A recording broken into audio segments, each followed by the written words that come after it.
हमेशा से फोन करते मर्डर बोलते रहते।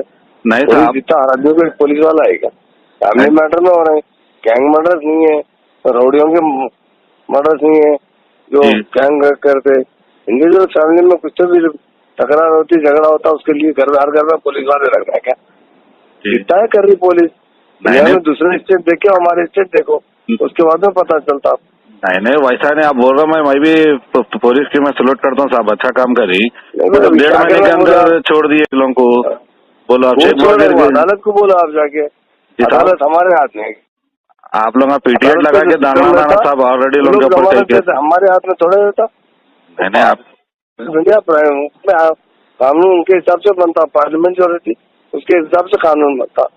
हमारे हिसाब से थोड़ा सा जुडिशियल जो है उसके हिसाब से छूट जाते हो, हम लोग थोड़ा ही रोक के रख सकते हो। करना ना साहब, उसके ऐसे भी आज आम आदमी को मारे बेचारे का, देखो घर में